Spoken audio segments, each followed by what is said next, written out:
सभी दोस्तों को जय भीम। दोस्तों मैं इतिहास पढ़ाना शुरू कर दिया हूं, तो अभी इतिहास पढ़ाने से पहले आप लोगों के माइंड में सेट कर रहा हूं कि इतिहास क्या है और कैसे हम लोगों को पढ़ना चाहिए। अभी मैंने इतिहास पढ़ाना शुरू नहीं किया है, आप लोग इस चक्कर में मत पड़िएगा कि इतिहास शुरू कर दिया है और ये पढ़ा क्या रहा है। आपको बता दें कि ये जो हम पढ़ा रहे हैं ना, ये बहुत से लोग छोड़वा देते हैं और बताते भी नहीं हैं लोगों को। टीचर जो होते हैं उसको यहीं से शुरू करना चाहिए, जो एकदम जीरो लेवल से मैंने शुरू किया है, ताकि हर व्यक्ति समझ सके और जान सके। इतिहास मैंने अभी शुरू नहीं किया है, लेकिन मैं आज से ही शुरू कर दूंगा कि इतिहास क्या है, कहाँ से उसमें कौन सा चैप्टर पढ़ना है, कौन से आपके पेपर लेवल है। लेकिन ये बहुत बार ऐसा यहाँ से पेपर में बहुत बार यहाँ से भी पूछ देता है और बच्चे फंस जाते हैं।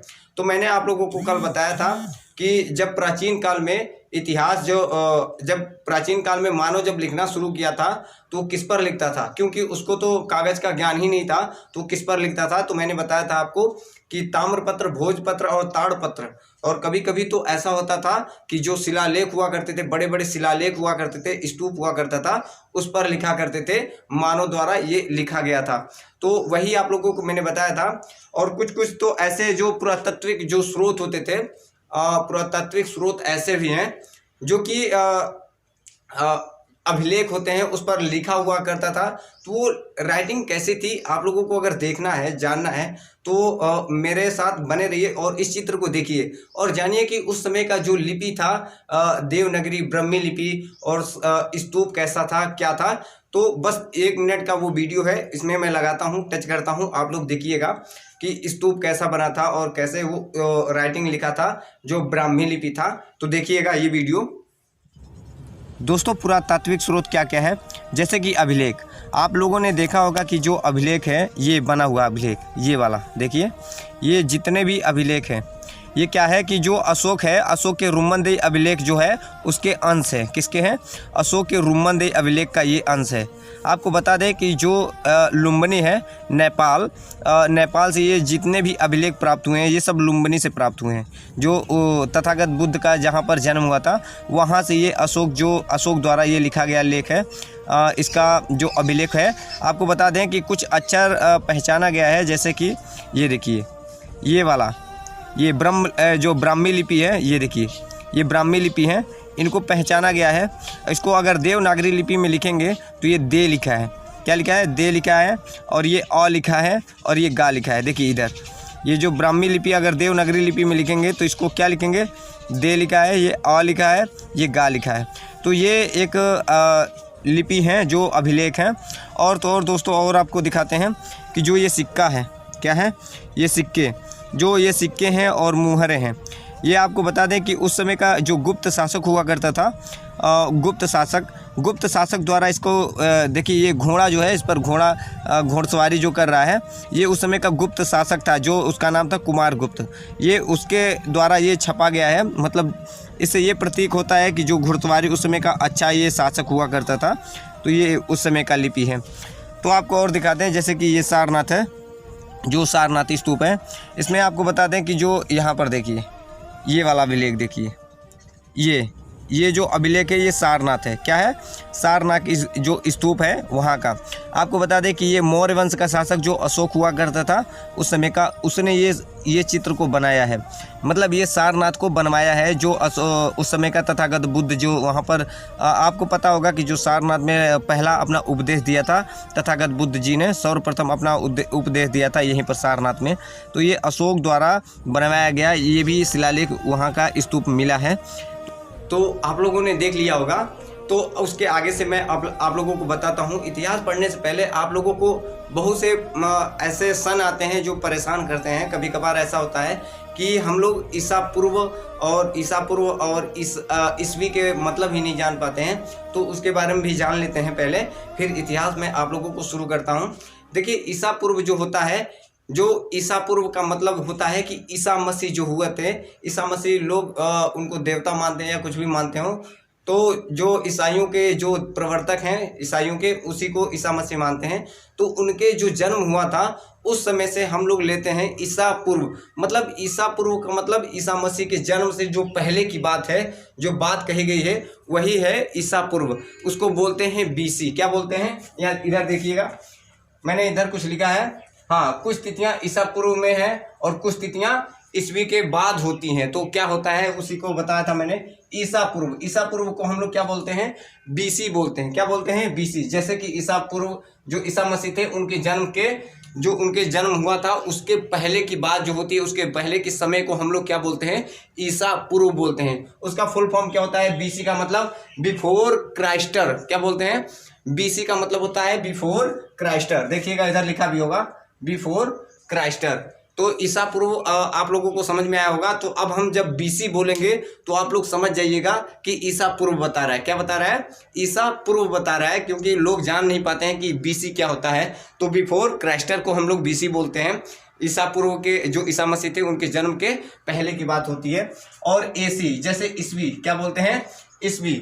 ईसवी जो था इसको ईसवी जो है, जैसे कि ईसा मसीह का जब जन्म हुआ था तो जन्म के बाद का समय जो होता है, या जन्म के समय या जन्म के बाद के समय को हम लोग एसी बोलते हैं। क्या बोलते हैं, ईसवी बोलते हैं। क्या बोलते हैं, ईसवी हिंदी में और एसी इंग्लिश में बोलते हैं। उसका लैटिन भाषा क्या है, फुल फॉर्म देखिएगा 2 शब्दों में उसका, एसी। एसी देखिए, A for anno, D for domini. A for, जैसे 2 शब्द हैं इसके, एसी का एनो डोमिनी शब्द है, तो एसी हो गया।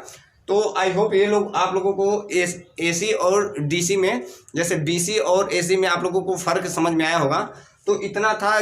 कभी भी अब हम आपको एसी और डीसी बीसी बोलेंगे तो आप लोग कंफ्यूज मत होइएगा। और एक बात, जैसे कि स्तूप उस समय का था, तो स्तूप में आप लोगों को बता दें स्तूप में क्या क्या हुआ करता था। कल मैंने एक्सप्लेन शायद नहीं कर पाया था। देखिएगा, ये जो स्तूप होता है इसका शाब्दिक अर्थ होता है टीला। क्या बोलते हैं, स्तूप का शाब्दिक अर्थ होता है टीला। क्या होता है, शाब्दिक अर्थ होता है टीला। देखिए, इससे प्राय है सभी स्तूपों के अंदर जो डिब्बे होते हैं, ध्यान से सुनिएगा। पहले एक स्तूप बनता है। अब जो मैंने अभी वीडियो दिखाया था स्तूप, जो ऐसे इस समय का, जो इस समय शायद आप लोग देख रहे होंगे शिवलिंग वगैरह है, तो उस समय का जो स्तूप हुआ करता था ऐसे हुआ करता था। उसमें एक डिब्बे हुआ करता था, ध्यान से सुनिएगा।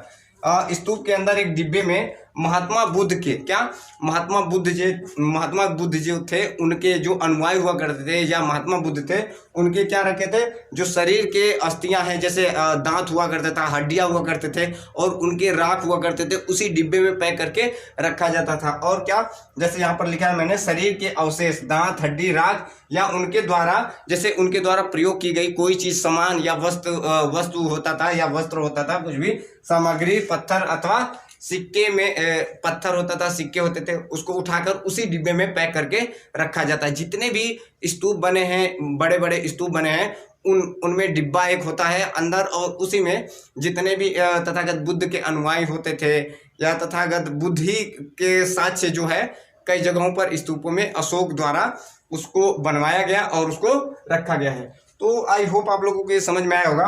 अब हम लोग पढ़ते हैं इतिहास। क्या पढ़ेंगे, इतिहास क्या है। इतना आप लोगों ने जान लिया है। देखिए, आपको बता दें कि इतिहास, यहां से हम लोग शुरू करते हैं इतिहास। क्या, इतिहास। दोस्तों आपको बता दें कि इतिहास जो है इसको हमने 3 भागों में डिवाइड किया है। कौन कौन से हैं, ध्यान से सुनिएगा।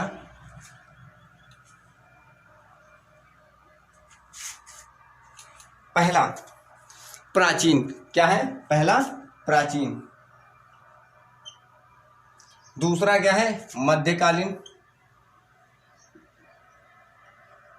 दूसरा क्या है, मध्यकालीन। और तीसरा है आधुनिक कालीन। आधुनिक डाल देते हैं।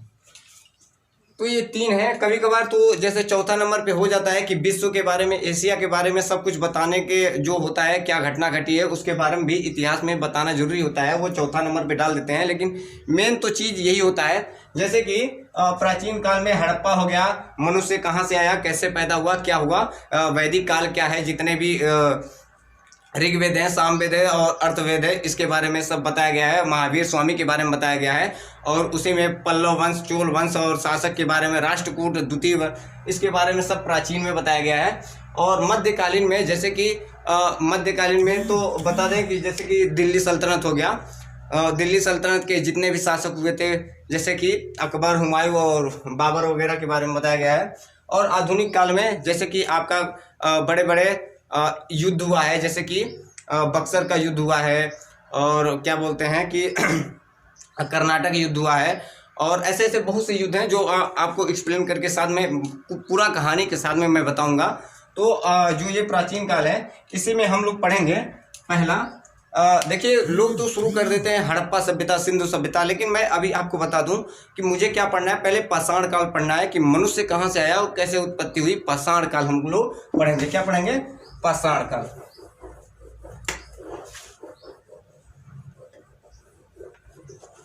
क्या पढ़ेंगे? पाषाण काल। क्या, इसको मिटा देते हैं।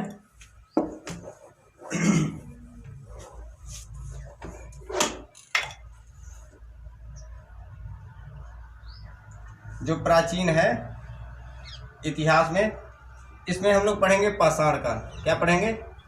पाषाण काल। दोस्तों आपको बता दें कि पाषाण काल का मतलब क्या होता है कि उस समय के जो लोग हुआ करते थे, एक मिनट रुकिएगा।